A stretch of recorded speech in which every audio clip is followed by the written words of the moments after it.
Welcome to the Fantasy Forecast. I'm John Romero of the Washington Post. It is week 14 of the NFL season, which is typically the opening week of the fantasy playoffs for owners out there.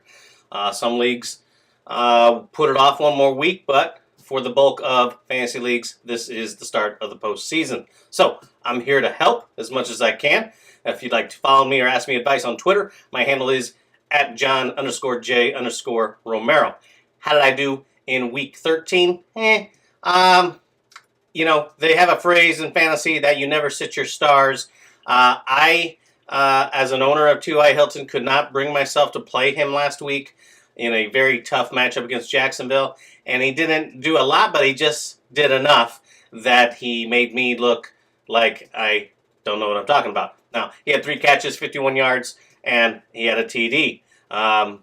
Quiet day after the touchdown. Didn't hear from him the rest of the way, but getting that score ended up making him produce double digits. My other suggestion, Seth Roberts, was a long shot. 5 catches, 46 yards. Not terrific, not horrible. And my other play, Isaiah Kroll, did not do anything against a rush defense of the Chargers that was ranked last in the league. So that was a disappointment in that regard. So where do we turn to in week 14? So who's on the fringe this week? Well, we'll start with Kenyon Drake of the Miami Dolphins. Had a couple nice weeks about a month ago. Looked like he was kind of asserting himself in the backfield there. Then Damian Williams came back into the picture. But then Williams got hurt in week 12 and sat out week 13.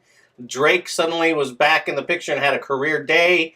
And now it's looking like Williams, who did not practice Thursday, is again not going to play. And that could be to Drake's advantage. They play the Patriots.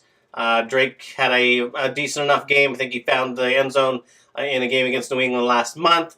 And with the extra touches potentially coming his way, even in a route, Drake figures to compile a decent amount of yardage. And, maybe he finds the end zone once again. So he's a recommended play this week if you have him. So who's next up on the fringe? Well, let's go with Carolina Panthers wideout Devin Funchess. Funchess has had a great month since the Kelvin Benjamin trade. 33 targets over the last 4 games, a touchdown in that time span. I think the fewest yards he's had is 60 during those 4 weeks.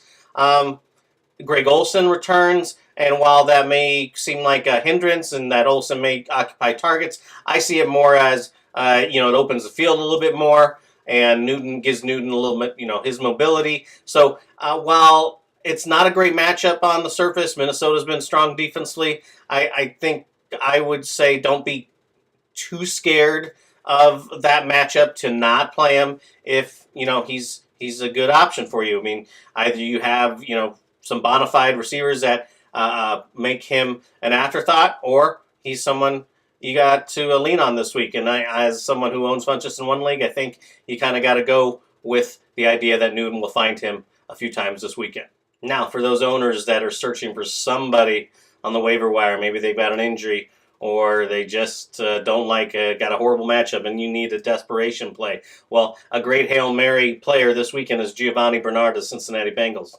Joe Mixon suffered a concussion on Monday night, which means he has a smaller window to get cleared for this weekend. He was not practicing this week for the most part that I have seen. And Bernard played well in his absence on Monday night, and he gets a pretty nice matchup against the Bears. Bears have given up their share of TDs on the ground, and I just think for a guy who's maybe owned in about 30% of leagues right now, Bernard is got a lot of upside for a weekend matchup against the Bears. So there you have it. That's going to wrap things up here on this edition of the Fantasy Forecast. Again, I'm John Romero of the Washington Post. Good luck in week 14, and hopefully I can be of some help next week when we come back here for week 15 and discuss all things fantasy. Until then.